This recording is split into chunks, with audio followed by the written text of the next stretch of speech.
बात से बहुत सारे रिश्ते, उनका कोई भावों से अर्थ होता है। उन रिश्तों का कोई भावनात्मक अर्थ के अलावा कोई अर्थ नहीं होता, उसको कोई तर्क वितर्क किसी रूप में नहीं लिया जा सकता। प्रोफेसर एडवोकेट गणेश हिंगमिरे से मेरा परिचय आज से 20-25 साल पूर्व हुआ, जब मैं नेशनल डिफेंस एकेडमी में पोस्टेड था। और पहली मुलाकात में ही, पहले बार में ही ऐसा अनुभूति हुई कि ये रिश्ता तो कई पुराने जन्मों का है। ये पूर्व जन्म में निश्चित ही मेरा बेटा रहा होगा, बायोलॉजिकल बेटा रहा होगा। और उस दिन से ही गणेश के साथ गणेश हिंगमिरे प्रोफेसर नहीं रह करके मेरा बड़ा बेटा गणेश हो गया। तो हमारे पूरे परिवार के लिए गणेश हिंगमिरे हमारा बड़ा बेटा है।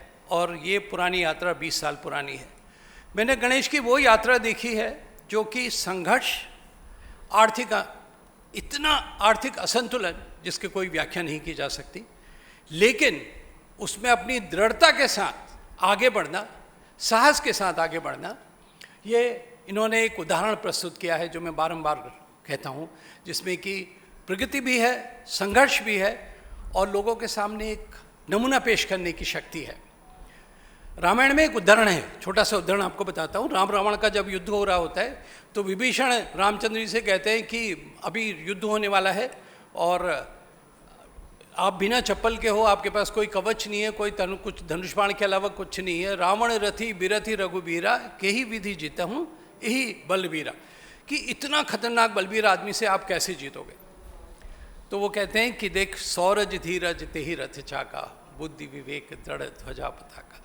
तो गणेश की यात्रा कुछ मेरे नज़रों में पहले दिन से ही ऐसी ही है कि जिसमें साहस है, बुद्धि है, विवेक है, दृढ़ता है और अपने ऑब्जेक्ट को पाने के लिए एक फोकस है, कंप्लीट फोकस है, उसको कोई विचलित नहीं कर सकता।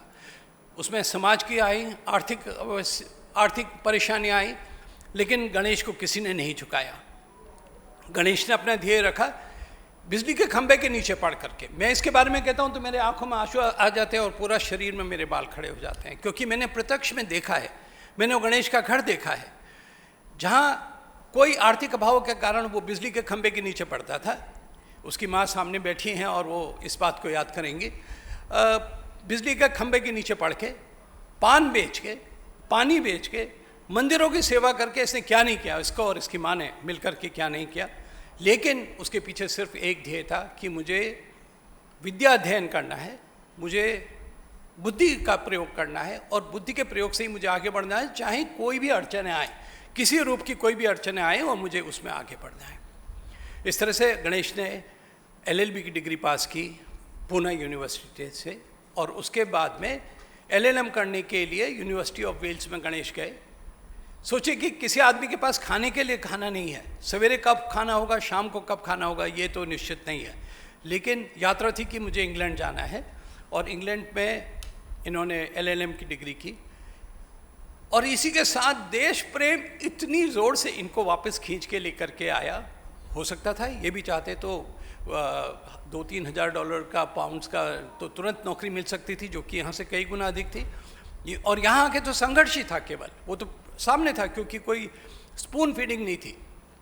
लेकिन इनका देश प्रेम, इनका अपनी धरती के प्रति प्रेम इनको वापस लेकर के आ गया। वापस लेके धरती का प्रेम वापस लाया और इन्होंने वापस आते ही कॉलेज में पढ़ाना शुरू कर दिया, कि जिससे कि विद्यार्थियों को जागरूक कर सकें, विद्यार्थियों को जगाएं कि IPR क्या चीज़ है या GI क्या चीज़ है। तब तक इसके विषय में लोगों को बहुत कम ज्ञान था। इन्होंने उसके दृढ़ निश्चय कर लिया कि मैंने यही करना है। सबसे पहले विद्यार्थियों को जगाना है और दूसरी सेवा करनी है हमारे देश के किसानों की, जो अभी सम्मुख आप लोगों के थे, उनकी सेवा करनी है, सारे किसानों की सेवा करनी है, समाज के पिछड़े वर्ग की सेवा करनी है। और ये इनका दृढ़ निश्चय के साथ इन्होंने अपनी यात्रा प्रारंभ की। कॉलेज में पढ़ाना शुरू किया। कॉलेज में पढ़ाने के साथ ही साथ इन्होंने विद्याध्ययन लोगों का करवाया और साथ में पुस्तक लिखना और आर्टिकल लिखना शुरू किया। इनके सैकड़ों आर्टिकल अभी तक देश के प्रमुख न्यूज़पेपर्स में और मैगजीन्स में छपे हुए हैं। और इनकी ये यात्रा चलती रही। लेकिन ये यात्रा इतनी अद्भुत रही कि इनका सब जगह सम्मान होता रहा। देश विदेश में सम्मान होता रहा। देश विदेश में सम्मान में इनको भारतीय सम्मान मिले, भारत का नेतृत्व करने का सौभाग्य मिला। कैनकून में गए सबसे पहले ये, वहाँ पर मैं IPRGI की ही एक इंटरनेशनल कॉन्फ्रेंस थी जिसमें कि इन्होंने देश का नेतृत्व किया। उसके बाद इनकी ख्याति सब जगह फैलती रही।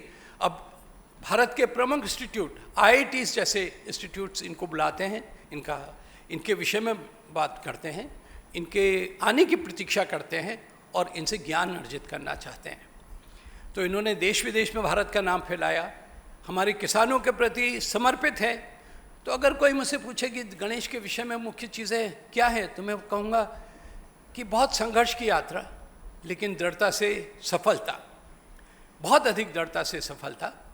और जो आदमी समाज के लिए समर्पित हो, पूरी तरह समाज के लिए समर्पित हो, किसानों के लिए समर्पित हो, विद्यार्थी गणों के लिए समर्पित हो, किसी भी आदमी की सहायता करने के लिए सब कुछ छोड़ के आगे आता है, मैंने प्रत्यक्ष में कई बार देखा है। मैं इसलिए नहीं कि ये मेरा बेटा है, लेकिन ये इसकी वास्तविकता है जीवन की। और इस तरह से इसकी यात्रा चल रही है। और अपनी यात्रा में इन्होंने जो अनेक आर्टिकल लिखे, अलग अलग विषयों में आर्टिकल लिखे, GI में और IPR में, उसको अभी इन्होंने पुस्तक के रूप में पब्लिश किया है। और वो पुस्तक आज इनका बहुत बड़ा सौभाग्य है कि हमारे देश के परम पूज्य, मैं तो जानता हूँ कि हिमालय के मुकुट हैं और उनके हाथ से इनको आशीर्वाद मिल रहा है।